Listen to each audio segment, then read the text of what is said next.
I don't go into management. Where do you start trying to decipher that game? Yeah, it was a mad game.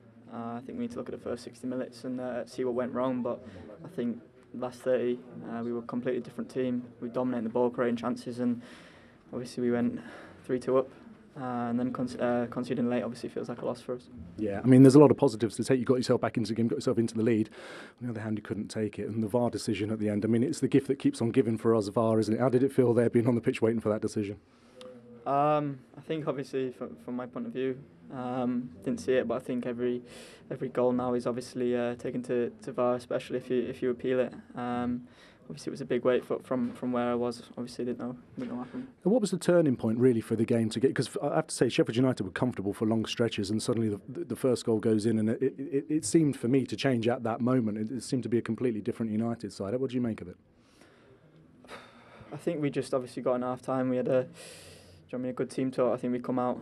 Maybe first 10 was similar, but the last 30 minutes we were a different team. We were getting the ball out wide. We were switching it well, and we were getting crosses in. And that's where we got the goals from. Yeah. All right, thanks for your time. To reporter Dave Kitson, who's now back here with us alongside Daniel James. How was he? What could you read off his body language? And not a lot. He just seemed to be, to me, to be in total shock. I mean, asking him there, where did the game turn? What did you make of it? And he's just, I don't know. I mean, how do you sum that up? On the one hand, you can see that they're lucky to get away with something. You can get that sense of him. But on the other hand, being 3-2 up in the 90th minute, they are absolutely... I've seen a lot of the Man United players back there. They are livid they didn't win this game. Livid? Yeah. They're not happy the fact they clawed back a 2-goal deficit? No, because I think once you get to a point, if you just take the game in just off from the 90th minute, you're 3-2 up. You should be able to defend a 3-2 lead in the 90th minute. Thanks very much. And they didn't. And it was a shambles of a third goal that they conceded. And they're kicking themselves for it. Yeah, they'll be really disappointed. They've not been in the game for 70 minutes, like we've said, but to get themselves in a position to win the game here at Bramall Lane, and take themselves fifth in the league and put a little bit of distance between a few people, they've got to be really disappointed with that, and that's why you see them come off the pitch really disappointed. But if you look at the bigger picture, with the first 70 minutes, when they have time to reflect on Monday and Tuesday, they'll be lucky that they've got a point. What about Sheffield United? How are they feeling? Did you see any of the players in there? I saw the manager, Chris Wilder, and just only briefly, and he just gave me a look of, what about that? And this is why this league is such a fantastic league. You never know what to get. Chris, he would have been looking at that thinking 2-0 up at home, in no danger whatsoever.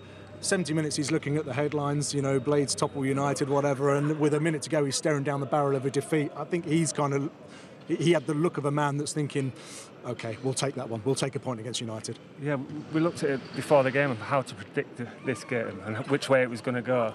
And, I said to myself, I don't know which way this game is going to go today because it's so hard to predict. With the formation who's going, the players that are coming into the team. And we still couldn't have seen what was going to happen today. It was just unbelievable. If it's any consolation, your predictions, if you add them up, actually got the scoreline.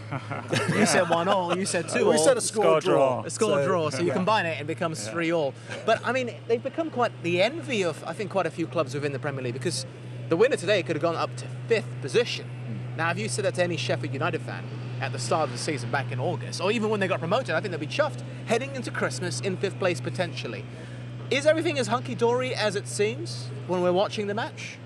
I think Sheffield United have got to be delighted with how the start of the season have gone. If you speak to people around the place, they're absolutely over the moon with the points they've got on the table. But let's remember, we're not at Christmas yet. I remember Hull City having 20 points by this time, and they finished a point above the relegation zone. So there's a long way to go. Chris Wilde will be aware of that, and they need to get the points on the board. Yes, they're sat high in the Premier League at the moment, but in the Premier League, it can change really quickly. But for promoted clubs, etc., is it a well-run club? Is it correctly positioned behind the scenes as well? No, well, they're having some problems at the moment. I mean, obviously, the McCabe family have been here for many, many years, pumped hundreds of millions of pounds in. Hundreds of millions? Yeah. There's now the tune of 250 million pounds, of personal family money. And that's going now with the Saudi princes coming in as a stake in this football club. And now we've got courtroom dramas going on. It's all a little bit of a mess. So hopefully this is a nice way of just sort of clouding that for a moment. I do want to